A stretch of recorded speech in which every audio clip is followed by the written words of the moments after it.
Assalamualaikum. Hai, aku dah tak tahu macam mana nak buat intro untuk video. Salam sejahtera kepada anda semua yang sedang menonton. Selamat kembali untuk subjek biologi tingkatan 4. Untuk video kali ini kita akan sambung dengan subtopik 3.3, pergerakan bahan merentasi membran plasma dalam organisma hidup. Kita akan tengoklah contoh-contoh bagaimana pergerakan bahan merentasi membran dalam organisma macam kita lah, benda hidup. Okey. Untuk video-video yang lepas, bahagian 1 dan bahagian 2 untuk subtopik 3.1 dan juga 3.2, klik di link yang keluar kat hujung ni. Okey. Ada playlist untuk biologi tingkatan 4. Boleh klik di situ dan tonton video-video tu selepas video ni habis nanti. Tanpa melengahkan masa, okey, jom kita mulakan dengan 3.3. Organisma hidup mempunyai sel. Sel pula mempunyai membran plasma. Jadi sudah tentu terdapat pergerakan bahan merentasi membran plasma sel-sel dalam organisma. Jadi jom kita tengok beberapa contoh untuk pengangkutan pasif dan juga pengangkutan aktif dalam organisma hidup, sama ada manusia, haiwan maupun tumbuhan. Kita tengok dahulu untuk contoh pengangkutan pasif. Contoh yang pertama ialah pertukaran gas oksigen dan juga karbon dioksida antara alveolus dengan kapilari darah dalam peparu. Dalam lungs kita, dalam paru-paru kita. Pertukaran gas tersebut, oksigen dan juga karbon dioksida itu adalah sebahagian daripada proses respirasi. Darah yang terdioksigen, okey, deoxygenated blood, darah terdioksigen akan mengalir melalui kapilari darah pergi ke alveolus. Karbon dioksida daripada darah itu akan dilepaskan ke dalam alveolus. Sebaliknya, gas oksigen daripada alveolus akan meresap masuk ke dalam kapilari darah untuk membentuk darah beroksigen, oxygenated blood. Dah nama pun pertukaran gas, okey, pertukaran gas oksigen dan juga karbon dioksida. Kita tahu, okey, gas merentas membran plasma melalui resapan ringkas. Okey, itu secara ringkaslah. Untuk lebih lanjut, kita akan bincang tentang respirasi dalam bab 8. Contoh yang kedua, penyerapan semula air pada tubul renal, pada ginjal ataupun buah pinggang. Tubul renal, ginjal ni benda apa pula kan? Okey, dia sebahagian daripada proses perkumuhan untuk sistem urinary. Dalam buah pinggang kita ada tubul renal. Tubul renal ini menapis darah. Okey, air daripada darah akan ditapis untuk memasuki tubul renal tersebut. Okey, tubul renal dalam buah pinggang. Jika badan kita masih memerlukan air yang telah ditapis tadi tu akan diserap semula daripada dinding-dinding tubul renal tu. Kita panggil sebagai penyerapan semula, reabsorption of water, penyerapan semula air. Penyerapan semula air dalam tubul renal itu adalah secara osmosis. Osmosis. Kita tahu kan, molekul air merentasi membran plasma dikenali sebagai osmosis. Okey, simple. Contoh yang kedua. Ini kita akan bincang lebih lanjut dalam bab 13. Bab 13 kita akan bincang tentang sistem urinary. Okey, jangan risau. Itu contoh yang kedua. Contoh yang ketiga ialah penyerapan air oleh sel akar tumbuhan. Sekali lagi melibatkan molekul air. Jadi molekul air, osmosis. Penyerapan air oleh sel akar tumbuhan secara osmosis. Kita tahulah tumbuhan ni perlukan air. Dan jangan risau, kita akan bincang lebih lanjut tentang fisiologi tumbuhan dalam bab tingkatan 5. Itu contoh yang ketiga. Contoh yang keempat ialah penyerapan fruktosa. Penyerapan fruktosa pada vilus usus kecil. Vilus ni apa pula? Vilus ni ialah struktur seperti unjuran halus dekat usus kecil kita yang berfungsi untuk menyerap nutrien yang dicernakan. Fruktosa ni adalah salah satu jenis nutrien lah. Dia adalah gula ringkas, karbohidrat ringkas ataupun kita panggil ni monosakarida. Monosaccharide. Fruktosa ni diresap oleh sel usus kecil tu, vilus tu, melalui resapan berbantu. Ini topik nutrisi, topik digestion, pencernaan. Kita akan bincang dengan lebih lanjut dalam bab 9. Itu adalah empat contoh pengangkutan pasif dalam organisma. Kita beralih pula kepada contoh-contoh pengangkutan aktif. Okey, contoh yang pertama ialah pengangkutan molekul sukrosa. Tadi fruktosa kan? Ini sukrosa daripada daun, daripada sel daun tumbuhan ke dalam tisu phloem. Sukrosa ni ialah produk hasil daripada proses fotosintesis. Okey, sukrosa ni adalah sebagai nutrien untuk tumbuhan. Tetapi sukrosa tersebut juga perlu diangkut ke bahagian tumbuhan yang lain yang memerlukan nutrien. Cara pengangkutannya ialah melalui tisu phloem. Bagaimana sukrosa daripada daun masuk ke dalam tisu phloem itu? Melalui pengangkutan aktif. Dan tema fisiologi tumbuhan ni jangan risau, kita akan discuss dalam topik tingkatan 5. Contoh yang kedua, kita kembali kepada renal tubule, tubul renal pada ginjal ataupun buah pinggang. Tetapi kali ini ialah penyerapan semula glukosa. Penyerapan semula glukosa. Tadi saya cakap air kan? Selain daripada air, nutrien-nutrien yang terdapat dalam salur darah juga akan ditapis masuk ke dalam tubul renal. Nutrien-nutrien itu semestinya diperlukan oleh badan lah. Jadi, terdapat penyerapan semula nutrien. Terdapat penyerapan semula glukosa daripada dinding-dinding tubul renal itu secara pengangkutan aktif. Dan seperti yang saya cakap, untuk sistem urinary ni kita akan bincang lebih lanjut dalam bab 13. Contoh yang ketiga pengangkutan aktif, kita kembali kepada sel akar tumbuhan. Tadi kita cakap sel akar tumbuhan menyerap air secara osmosis. Sel akar tumbuhan juga menyerap garam mineral ataupun ion mineral daripada tanah secara pengangkutan aktif. Dan ini kita akan discuss lebih lanjut dalam topik-topik tingkatan 5. Dan contoh yang keempat, kita kembali kepada vilus usus. Usus menyerap nutrien daripada makanan yang dicernakan kan? Okey, tadi fruktosa diserap secara resapan berbantu. Tapi kali ini kita ada glukosa.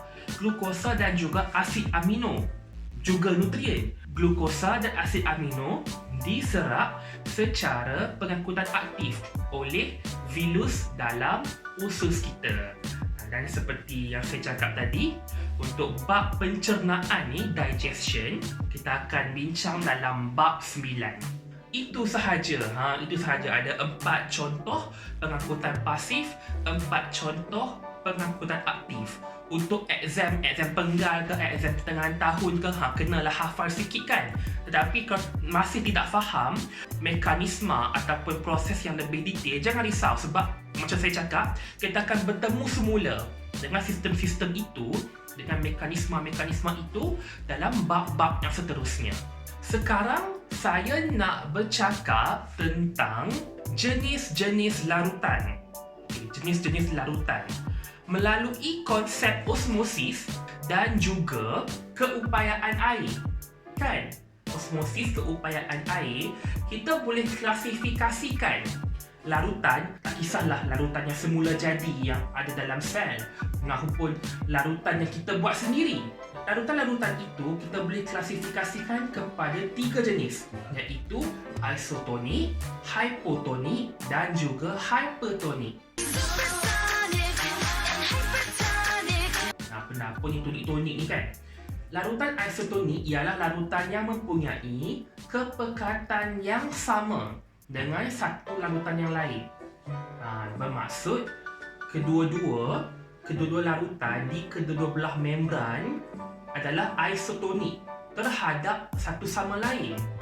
Bila sama kepekatan bahan terlarut bermaksud sama juga keupayaan air. Bila sama keupayaan air, tiada pergerakan bersih molekul air. Pergerakan bersih ni net movement. Tiada pergerakan bersih air bermaksud kalau kita ada satu membran, okey? Kita ada satu membran, kita ada larutan A, kita ada larutan B. Larutan A dan juga larutan B adalah isotonik terhadap satu sama lain. Okey, bila dia kata tiada pergerakan bersih air, bermaksud molekul air daripada A boleh bergerak ke B, tetapi molekul air daripada B pun boleh bergerak ke A. Jadi dia cancel out each other. Ini dikatakan tiada pergerakan bersih air, tiada net movement. Dia cancel out each other. Molekul air bebas bergerak antara larutan A dan larutan B merentasi membran. Ini kita katakan sebagai tiada pergerakan bersih air. Molekul air daripada A boleh pergi ke B, daripada B boleh pergi ke A. Itu larutan isotonik. Kemudian kita pergi pula kepada larutan hypotonik. Larutan hypotonik bermaksud larutan yang mempunyai kepekatan bahan terlarut yang lebih rendah daripada satu larutan yang lain. Apabila kepekatan bahan terlarut lebih rendah, bermaksud keupayaan air lebih tinggi. Kita ambil contoh tadi balik. Kita ada larutan A, larutan B. Kita kata larutan A ini, larutan A mempunyai kepekatan bahan terlarut yang lebih rendah. Sebagai contoh, sini ada banyak bahan terlarut, sini tak ada. Jadi kepekatan bahan terlarut dalam larutan A lebih rendah daripada larutan B. Bermaksud keupayaan air adalah tinggi pada larutan A. Jadi molekul air daripada larutan hypotonik akan merentas membran ke dalam larutan B. Ini pergerakan molekul air lah, yang warna biru ni. Kita katakan larutan A ialah hypotonik terhadap larutan B. Ini kalau hypotonik. Kemudian kita pergi pula kepada larutan hypertonik. Okey. Untuk larutan hypertonik pula kan. Bukan lagu tu. Betul lagu Girls' Generation, bukan? Bukan. Okey, larutan hypertonik terbalik dengan hypotonik. Larutan hypertonik mempunyai kepekatan bahan terlarut yang lebih tinggi daripada satu larutan yang lain. Sebagai contoh, kita ambil balik contoh A dengan B tadi ni. Larutan A, larutan B, kita ada membran. Kita kata larutan hypertonik ialah larutan yang mempunyai kepekatan bahan terlarut lebih tinggi. Contohlah bahan terlarut ni, larutan A ni. B ni tiada bahan terlarut. Kita kata larutan A ini ialah larutan A hypertonik kepada larutan B. Bila kepekatan bahan terlarut adalah lebih tinggi, bermaksud keupayaan air adalah rendah. Jadi air daripada larutan B akan merentas masuk ke dalam larutan hypertonik. Secara ringkas, isotonik sama kepekatan. Hypotonik kurang kepekatan. Hypertonik lebih kepekatan yang lebih tinggi. Selalu pelajar tertukar istilah hypotonik dengan hypertonik. Okey. Cara mudah ingat, cara nak membezakan hypotonik dengan hypertonik kan. Okey. kita tahu kan, okey, hyper ni kanak-kanak yang hyperaktif. Okey, kanak-kanak yang hyperaktif ni selalu orang cakap terlebih gula, kan? Selalu orang cakap kanak-kanak hyperaktif ni terlebih gula. Bila terlebih gula bermaksud kepekatan gula adalah lebih tinggi, kan? Nampak tak ayat saya tadi tu? Kepekatan lebih tinggi. Jadi hypertonik, kepekatan lebih tinggi. Itu cara senang ingatlah. Bila kita tahu hypertonik, kepekatan lebih tinggi, automatik kita tahu hypotonik, kepekatan lebih rendah. Itu tips lah. Tips cara nak membezakan, cara tak nak bagi confuse. Okey, kenapa saya cakap ada larutan isotonik, hypotonik dengan hypertonik ni? Sebab dalam sel kita ada bendaleh, kita ada fluid. Okey, kita panggil sebagai bendaleh intracellular fluid. Sitoplasma sel lah. Sitoplasma sel ialah bendaleh intrasel. Dan sel juga dikelilingi oleh bendaleh luar, kita panggil sebagai bendaleh extracellular fluid. Memandangkan sel mempunyai membran plasma dan membran plasma telak terhadap air. Membran plasma, kan? Membran plasma sel, kita ada bendaleh intrasel. Lepas tu kita ada bendaleh ekstrasel. Kedua-dua bendaleh ni ada molekul air. Jadi, apabila membran telak terhadap air, proses osmosis akan sentiasa berlaku. Pada membran sel. Okey, saya bagi contoh. Saya lukis contoh. Okey, membran plasma.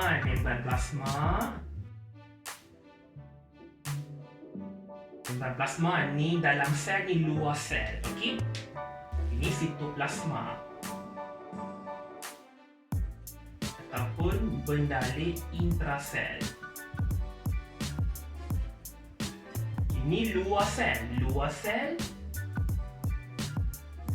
bendaleh ekstrasel. Extracellular fluid, intracellular fluid. Kedua-dua bendaleh intrasel dan juga ekstrasel, kedua-dua sitoplasma dan juga persekitaran luar sel mempunyai molekul air. Dan kita tahu membran plasma telak kepada air. Jadi, proses osmosis sentiasa berlaku. Kat sini ada air, kat sini pun, kat sitoplasma pun ada air. Jadi, osmosis sentiasa berlaku. Okey? Osmosis sentiasa berlaku pada membran plasma. Tetapi, kadar pergerakan molekul air, sama ada molekul air lebih banyak yang keluar ataupun molekul air lebih banyak yang masuk, ataupun sama sahaja pergerakannya, bergantung kepada jenis-jenis larutan yang saya cakap tadi. Isotonik, hypotonik dan juga hypertonik. Kita nak discuss sekarang ini kesan-kesan larutan isotonik, hypotonik dan juga hypertonik kepada sel haiwan dan juga sel tumbuhan. Okey, kita cakap dulu kesan larutan yang berbeza kepada sel haiwan. Untuk sel haiwan, kita wakilkan, kita bagi contoh sel darah merah. Okey, sel darah merah. Okey. Untuk isotonik, untuk larutan isotonik, sel darah merah akan mengekalkan bentuknya. Sel darah merah akan mengekalkan bentuknya. Mengapa? Kita cakap tadi, larutan isotonik ialah larutan yang sama kepekatan. Okey? Dalam kes ini, larutan isotonik sama kepekatan dengan bendaleh intrasel, sel darah merah. Jadi, molekul air masuk dan keluar daripada sel pada kadar yang sama. Jadi, tiada pergerakan bersih air dan sel mengekalkan bentuknya. Bentuk dia macam pelampung ni. Ini kalau isotonik, senanglah. Okey? Tetapi kalau untuk hypotonik, Untuk larutan hypotonik adalah larutan yang mempunyai kepekatan lebih rendah. Dalam kes ini, kepekatan lebih rendah daripada bendalik intrasel sel darah merah. Jadi, larutan hypotonik mempunyai keupayaan air yang tinggi. Molekul air akan meresap masuk ke dalam sel darah merah. Ia akan menyebabkan sel darah merah mengembang dan akhirnya meletus, burst, dia pecah. Mengapa sel darah merah akan pecah? Kerana bila air yang daripada larutan hypotonik ini masuk ke dalam sel darah merah pada kadar yang lebih tinggi, membran plasma sel darah merah tidak dapat menampung tekanan air yang terlampau tinggi dalam sel. Membran plasma ni nipis je, tak kuat pun. Dia tak sekuat sel wall, dia tak sekuat dinding sel. Okey, membran plasma ni dia nipis sahaja. Bila ada tekanan air yang terlampau tinggi, dia akan menyebabkan sel ni pecah lah. Dalam istilah yang lebih betul, sel ni meletus. Apabila sel meletus, sel darah merah meletus, kita panggil letusan sel darah merah ini ialah hemolysis. Hemo darah. Hemo darah. Lysis pecah. Jadi sel darah merah pecah. Tapi istilah ini untuk letusan sel darah merah sahaja. Kalau sel-sel haiwan yang lain, kita tak panggil lah hemolysis. Sebab hemo ni merujuk kepada darah. Selesai untuk hypotonik. Kita bergerak pula kepada hypertonik. Untuk larutan hypertonik, kepekatan yang lebih tinggi. Dalam kes ini, larutan hypertonik lebih pekat daripada bendalik intrasel sel darah merah. Jadi larutan hypertonik mempunyai keupayaan air yang lebih rendah. Jadi air daripada dalam sel darah merah akan merentas keluar daripada sel ke dalam larutan hypertonik tersebut. Apabila molekul air keluar daripada sel darah merah, dia akan menyebabkan sel darah merah mengecut. Dia akan mengecut, lebih kurang macam ni lah, mengecut. Bentuk dia macam chewing gum. Kita makan chewing gum, kita makan chewing gum tu, kita gigit kita gigit chewing gum kan. Bentuk dia lebih kurang macam tu. Bentuk chewing gum yang kita gigit tu macam ni lah bentuk sel darah merah yang mengecut akibat direndam dalam larutan hypertonik. Pengecutan sel darah merah ni kita panggil sebagai krenasi. Kita kata sel darah merah mengalami krenasi. Bila cakap krenasi tu kita tahulah sel darah merah mengecut disebabkan aliran keluar air daripada sel ke dalam larutan hypertonik. Simple. Isotonik, sel normal, berbentuk normal sebab aliran air keluar dan masuk adalah pada kadar yang sama. Untuk larutan hypotonik, air masuk ke dalam sel. Menyebabkan sel meletus. Kita katakan sel mengalami hemolysis. Untuk larutan hypertonik pula, air keluar daripada sel untuk memasuki larutan hypertonik. Apabila air keluar daripada sel, sel mengecut. Pengecutan sel darah merah kita panggil krenasi. Ini senanglah. 3 ini sahaja kena ingat. Untuk kesan larutan yang berbeza terhadap sel haiwan. Kita wakilkan sel darah merah ni sebagai contoh sel haiwan. Okey, untuk sel tumbuhan pula, kesan larutan terhadap sel tumbuhan. Kita pergi dahulu kepada isotonik. Okey, untuk isotonik, macam saya cakap tadi, kepekatan larutan isotonik adalah sama Dalam kes ini sama dengan bendalik intrasel sel tumbuhan. Okay, contoh saya lukis sel tumbuhan kat sini.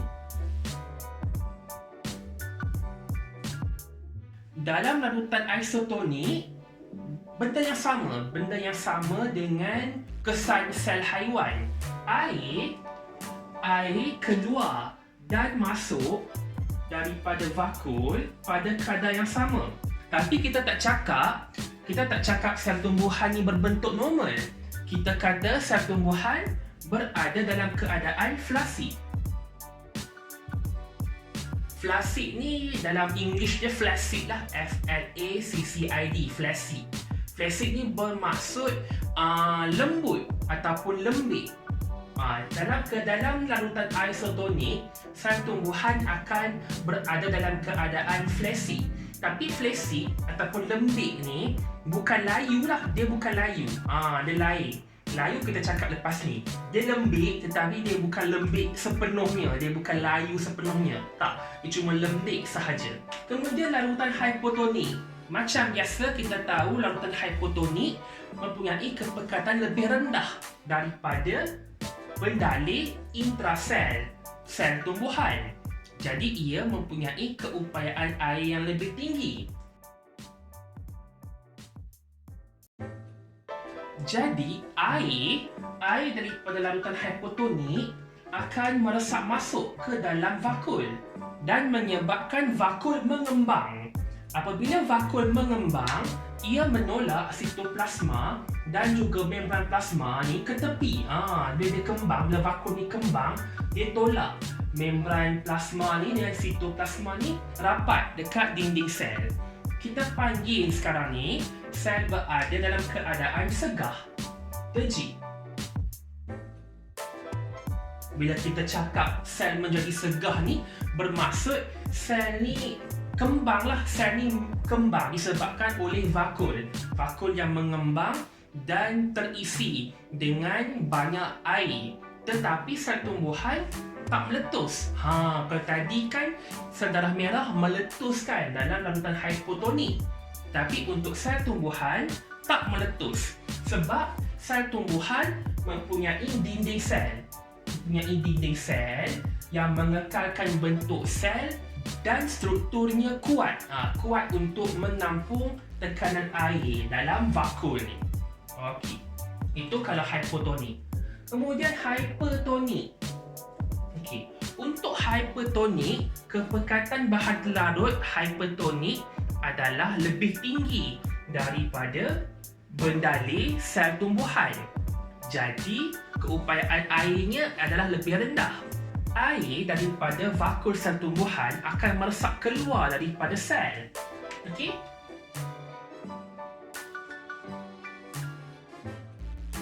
Jadi daripada vakul sel, air keluar daripada sel. Apabila air keluar daripada sel, ia menyebabkan vakul mengecil dan menarik. Dia menarik membran plasma dan sitoplasma daripada dinding sel. Macam ni. Kita panggil keadaan ni sebagai plasmolisis. Kita panggil sel ni mengalami plasmolisis. Tetapi untuk sel yang mengalami plasmolisis ni, kita boleh jadikan ia kembali segah. Macam larutan hipotonik ni. Dengan cara kita rendamkan sel plasmolisis ni ke dalam larutan hipotonik untuk menjadikan ia segah semula. Proses itu kita namakan sebagai deplasmolisis. Deplasmolisis, kita nak menjadikan sel yang plasmolisis kembali segah. Kita panggil sebagai deplasmolisis. Itu kesan-kesan kepada sel tumbuhan.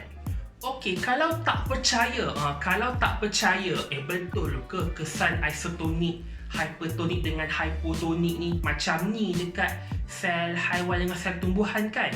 Kau tak percaya, kita ada eksperimen. Kita ada eksperimen yang kita boleh jalankan dalam makmal lah untuk melihat kesan larutan yang berbeza ini kepada sel haiwan dan juga sel tumbuhan. Saya explain dulu untuk sel haiwan. Untuk sel haiwan, kita ambil 4 slide. Kita label sebagai A, B, C dan D. Okay. Untuk slide A, kita ambil slide A, kita titiskan 1 titis darah ayam. Okay? Darah ayam, chicken blood. Lepas tu, kita tutup dengan penutup slide. Itu sebagai sampel kontrol lah, sampel rujukan untuk kita lihat bentuk sel yang tidak diganggu oleh mana-mana larutan lah. Kita tutup slide, lepas tu kita letakkan di bawah mikroskop cahaya, kita observe, kita perhati, kemudian rekodkan pemerhatian dan lukis bentuk sel. Okay, itu untuk slide A. Untuk slide B, ambil slide B. Okay, ambil slide B, kita jangan titis darah dulu.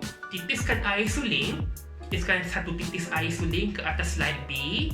Lepas tu kita tutup dengan slide kaca. Lepas tutup, baru kita titiskan darah ayam dekat tepi slide kaca tu.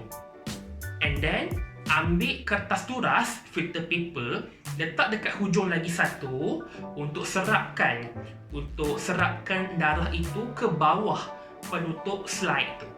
Ingat tak kaedah ni? Kita panggil sebagai kaedah pengairan, irrigation technique. Kita pakai kaedah yang sama. Lepas darah dah masuk di bawah penutup, macam biasa, perhatikan di bawah mikroskop, kemudian rekodkan pemerhatian dan lukis bentuk sel. Itu adalah untuk sampel larutan isotonik. Kemudian ulang langkah untuk slide B tadi tu, tapi kita tak pakai air suling.